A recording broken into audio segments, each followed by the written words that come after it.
Welcome to our second topic today, and it is gemstones in antiquity.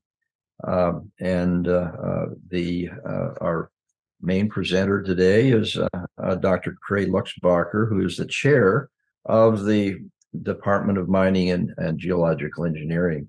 It's a department near and dear to my heart because it was my father who originally put the department together some time ago. Uh, so what I'd like to do is initially I'll go through some of the biblical references to gemstones, and then let Kray go ahead and talk about what this all means, and what what some of these gems might actually have been, and also where they might have come from.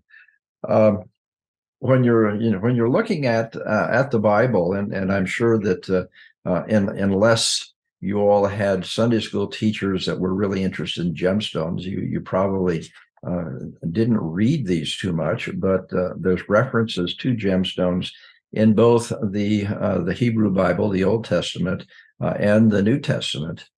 Uh, Within the Old Testament, the references are in the to the stones in Aaron's shield. You may remember that Aaron was Moses's brother, who was the chief priest of the Israelites, and the description there in the Hebrew Bible is that it said the chest piece is to be of two folds of cloth forming a pouch.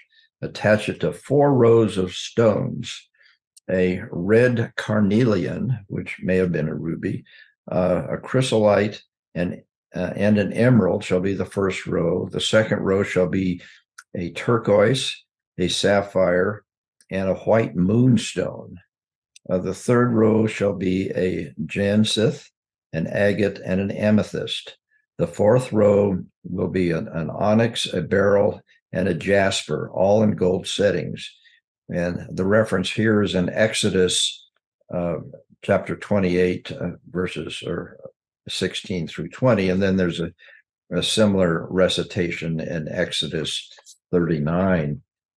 Within the New Testament, you find it in the Apocalypse of John, the book of Revelation, describing 12 layers of inlaid gems in the foundation stones of the vision of a new Jerusalem. And the reference here, which is in Revelation chapter 21, verses 18 through 20, it said, the city itself was pure, transparent gold like glass.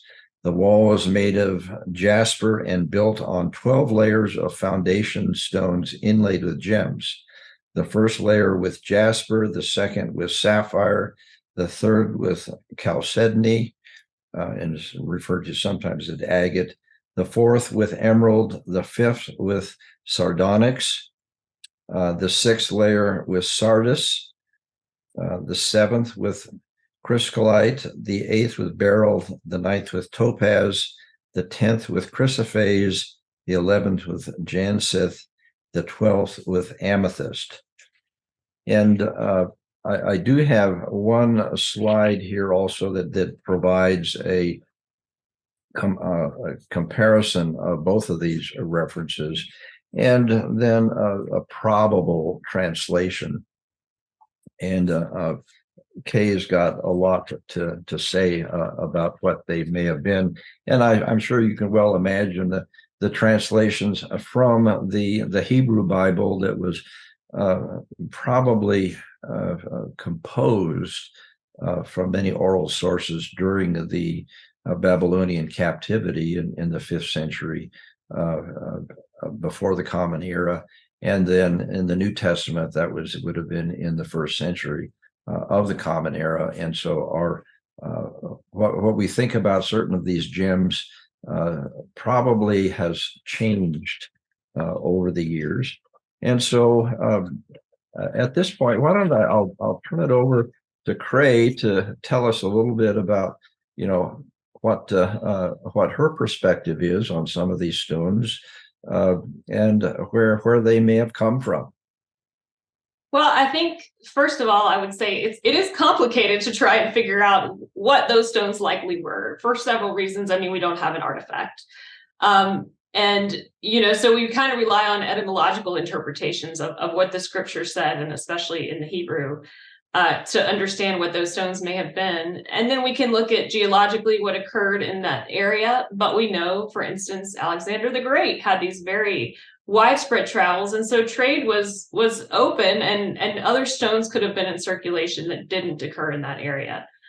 In particular, we wouldn't expect to see rubies and sapphires mined in that area during that time, or now for that matter. When I read emeralds, and they're often referred to as carbuncles as well, and carbuncles were also any redstone. So that could be a carnelian, that could be a ruby, that could be a garnet. So that's a bit confusing, but it is likely that there was emerald, because it was very widely mined in Egypt starting in 3500 BC. Queen Cleopatra was a great fan of emeralds, and they were using actually very advanced mining techniques for the time. These were underground mines. They were supporting the roof with pillars of stone, and they would have been very harsh. They were likely manned by slaves and prisoners. But they were using the best technology of the times to mine underground for emeralds, and those mines were open for a couple of thousand years in Egypt. So it's very likely emeralds were in use. Otherwise, it's also likely that in modern times, we decided to substitute out the semi-precious stones like carnelian for more precious stones like rubies, because, in any religion, people want to ascribe more to the glory of God, right? And we've used gemstones throughout the Bible to describe the glory of God. So I think that it's likely that was actually carnelian and not ruby. And it was likely malachite and lapis. We know that lapis was mined in the area and still is mined in Afghanistan, has some of the best lapis in the world. So it's very likely that all the semi-precious stones were present, and that some of the more precious stones like ruby and sapphire were less likely to be present. But emerald was, and emerald is one of our most precious stones. I've also been interested in looking at some of the historical sources that they talk about the retinue of Alexander's army, for example, talks about being accompanied by stonecutters. And the law, if you will, at the time for any precious stones and metals, for that matter, were all the province of the king. And so, to the extent that any of these gems would be found and cut during that time, it would have been Alexander's choice as to which of his generals he would bestow them on, and I suppose that the generals would then in turn provide them to their wives and girlfriends. Absolutely. I mean, I think when we look at gemstones, their value hasn't changed in terms of how we ascribe their value. So for many people in modern times, they're a way of demonstrating love, of beauty, of reverence in a spiritual way. And some are still, even in some beliefs, ascribed with some sort of magic or spiritual belief. And, we see that interwoven through all the great world religions. And the ancient Egyptians honored the god Sekhmet, or the goddess of war, and they used garnet to honor her. And then we saw there is legend, in rabbinic legend and Christian legend, that King Solomon was given garnet by God, and that he wore it to war, and that garnet would endow the warrior with more prowess, and he would be more likely to be victorious. And so then in later times, we saw Muslim and Christian soldiers going to war and carrying garnet with them. So I think it's very interesting to see how this is woven through world religions and the Bible. And it carries on to some degree today, really, the way that we ascribe power and beauty to gemstones. Do have a map of the areas where gemstones are mined. And to me, it was interesting to see that on that map, when you look at the Arabian Peninsula, you could only find turquoise there, and I suppose that could either be. Now, was lapis found in the Arabian Peninsula also, or is that further to the north? Further north, so it's primarily found in Afghanistan. And the Persians, of course, were mining turquoise for many thousands of years, and ascribed a spiritual power to turquoise. And it's known as some of the finest turquoise in the world, with the exception of the turquoise that we find now in Arizona.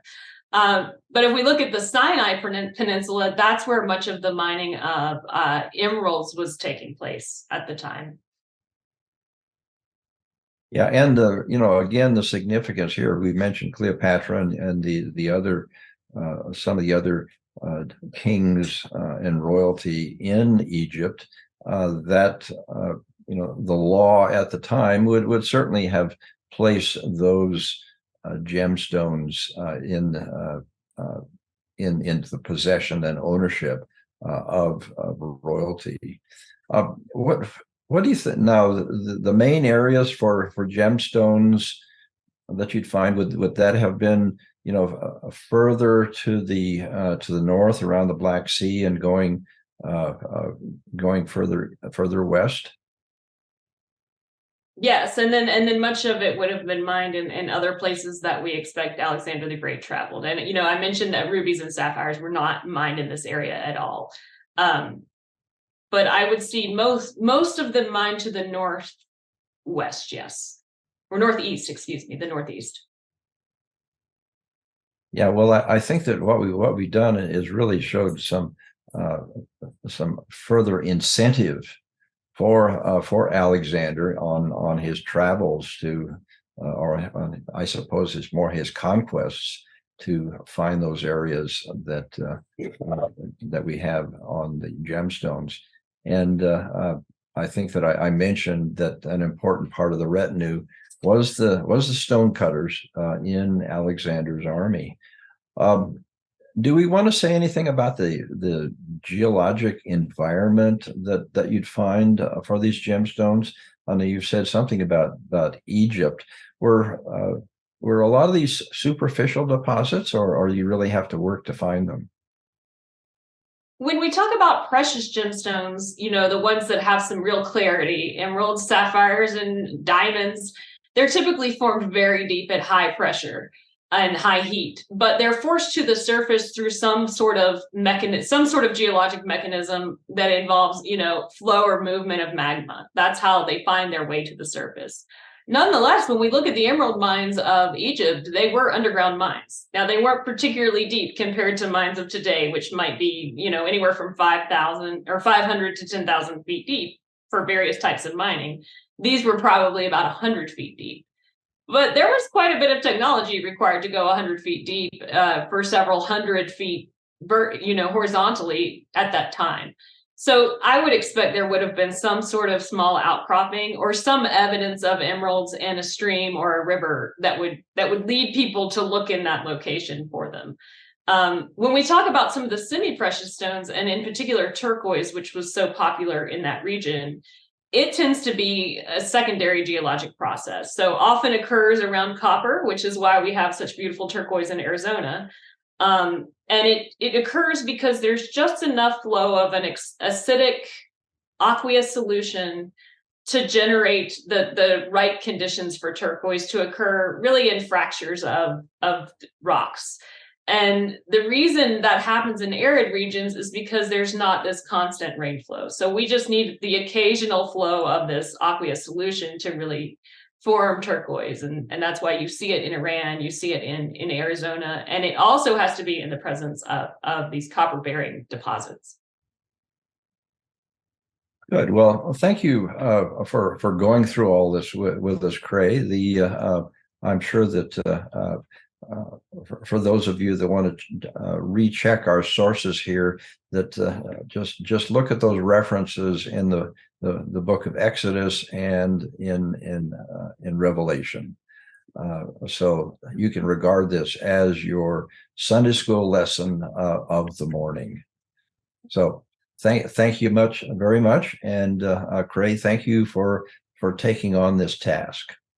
Oh, it was my pleasure, John. And I find myself down a rabbit hole. I might keep looking. Good. Well, I think that when we talk about a lot of these things, everyone should remember that we had a really nice presentation on the gems and minerals that are on display down at the museum downtown.